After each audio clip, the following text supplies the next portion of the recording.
largest music group in the world at the moment currently has 77 members and is apparently the same group that has changed my life. I'm talking, of course, about the group AKB48, who are also known as National Music Group of Japan. To prove that I know my stuff, I have been a fan for 3 years. I have gone to Japan to observe their origins. I have memorized, coincidentally, 48 names of the members, and I'm an active member of the SoCal AKB48 fan club, and I own a collection of merchandise, including this one, this album. Many of you probably have not even heard of AKB48 at all, so that's what most of Western culture has seen AKB48 as, although in Eastern Asia they're known as a social phenomenon. And I'll explain why this is so by going over their concept and how this album connects to their culture. So, 77 members on stage is really drastic to even think about. And so, they don't do that, by the way. They are split into 4 teams, and they're represented by 4 colors. Team A, Team K, Team B, and also Team 4. Didn't have Team A yet, I don't know why.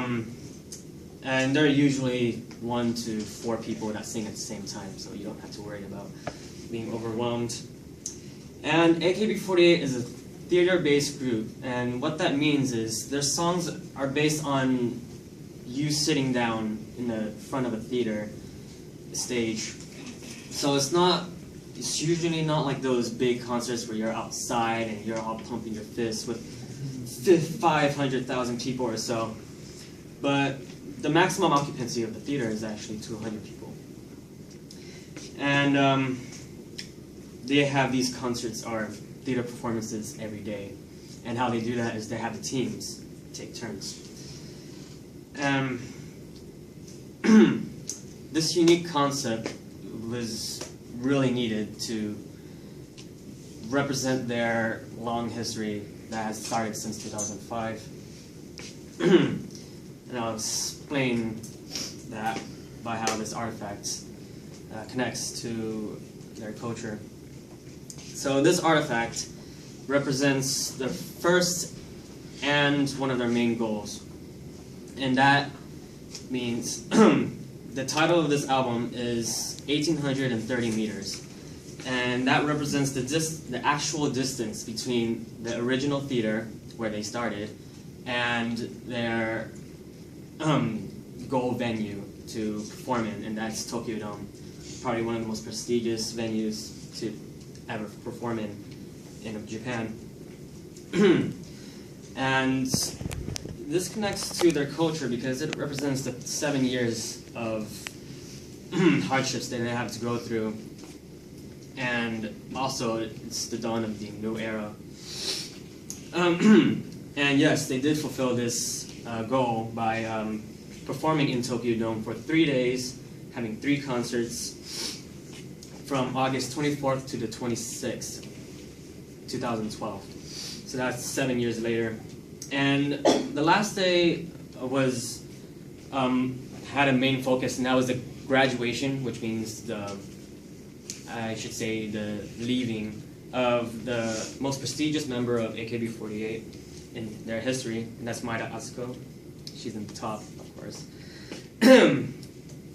And since she left, she opened the spot for being the most popular member of the group, and that and she left that for the newer members, and that's why we call this the new era.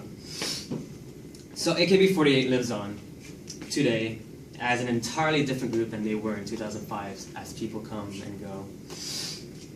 Now, think about the music we listen to in this country, mostly, in general, and why AKB48 doesn't seem to mix well with our culture.